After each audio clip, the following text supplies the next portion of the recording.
Hei, olen Nach, ja tämä on tarinani El Pecado Originalista. Kerro tarina. Eräänä kylmänä talvipäivänä haukankesyttäjä kulki metsässä. Mutta tuona aamuna hän tunsi suuren painon sydämessään, ja hän pystyi tuntemaan sielunsa huulillaan, jotka olivat halkeilleet lumesta. Hän pysähtyi hetkeksi, sulki silmänsä ja kaatui polvilleen maahan.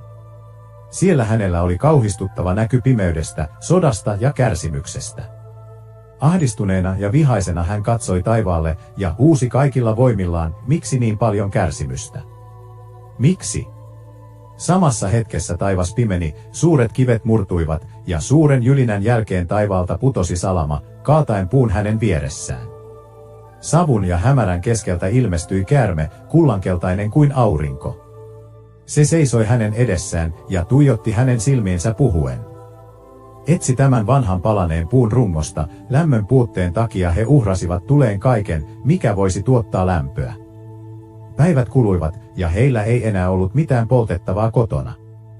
Katsellessaan kallisarvoista taideteostaan hän sanoi, itse asiassa se on puuta.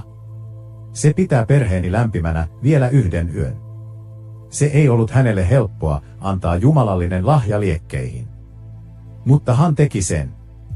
Hän istui suurella surulla katsellen, kuinka hänen veistoksensa paloi tulella ja katosi hänen silmistään. Hetken kuluttua hän ihastui, kun hän huomasi, ettei puuhahmo palanut.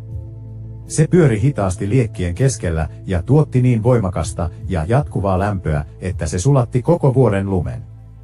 Tällöin haukka, jumalallisen ja eläimellisen vaiston inspiroimana, hyppäsi ja tarttui veistokseen käärmeen päästä, pelastaen ihmeen, joka pelasti kylän.